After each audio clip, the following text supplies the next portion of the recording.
Alright guys, quick one. Have you ever shot on your Sony camera in the HLG picture profile and you discovered your footages right from your camera? The images are looking sweet, they're looking beautiful, well exposed, and when you get to your system, it looks like you're overexposed, you know, everything is looking blown out. And right when you were shooting them, they were looking properly exposed. And you wonder, maybe there's a problem with the HLG or your camera is broken. No, the problem is there's a conflict between your camera color space and your editing suite color space. So in this tutorial today, I'm going to show you how to fix that problem. Hi guys, my name is Alexander Udehi. I'm a wedding filmmaker based here in Lagos, Nigeria, and you're welcome on my YouTube channel today. If you haven't subscribed, kindly hit the subscription button and hit the notification bell so you can be notified each time I post a new video. And I'm trying as much as possible to post weekly content, and I want those contents to be unique. I'm going to show you on my system, so let's go straight to my system. Let me show you how you can import. So let me import the an HLG footage. So I'm going to use this. It's an HLG footage. So open, and I'll just drag and drop it here in timeline. Now you can see how blown out this is. This is what I was seeing in my camera, properly exposed footage, but over here on the timeline it's looking washed out. You know, colors are just way too much.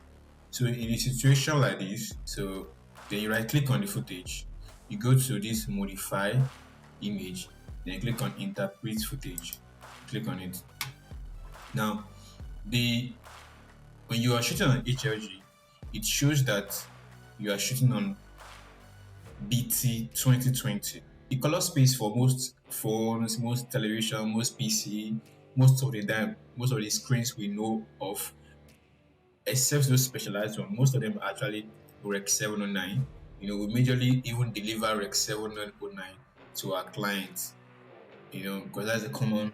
You know, as far I don't know in another country, but here in Nigeria, I know that's what we have majorly here. So, whenever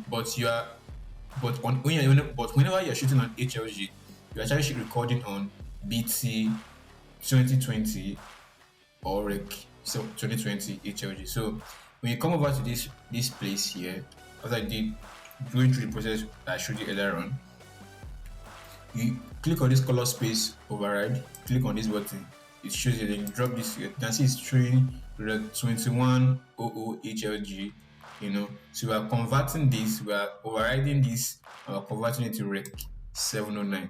Then we immediately click OK. Watch out what happens with this. This now looks like this, and boom, that is just it. So we move from the former to this. So that's how you actually convert. Now, an additional tip: in a situation whereby you shot an entire clip, you know, multiple footages, and they are all HLG, all you need to do is once you click on just one of the footages here, and they pop up here, you just select everything that is HLG. Let's assume all of these are HLG footages. So we select everything, you right click also, then you just right click, go to interpret, and interpret footage. I think with these few points of mine and these few steps, you know, with one or two clicks, your problem of overblown out images that is different from what you saw on your camera, I hope this tutorial has been able to solve it for you. Go to Gerard Undone, you get a better understanding of what I'm talking about, because I'm trying to keep these tutorials as short as possible. So try as much as possible to understand what I mean, why I can go in depth. So but go there, I mean there are several guys, but I know about Gerard Undone. He was one of the people, like he has about 40 minutes length of video where he broke everything down and you get to understand better. Little disclaimer: by making these tutorials and putting on my YouTube channel, I'm not saying I know it all. I'm actually in the learning process, but I feel I'm trying to build a community where we can all contribute to each other's creativity. So in my own little way, I'm trying as much as possible to contribute any new thing I learn, and I get to try it first, then I'll let you guys know if it is worth it or not. And the truth is, the way I see things is definitely different from the way you see things. So that's what actually makes us creatives. Thank you very much for watching my tutorial today, and I'll see you guys some other time. Peace.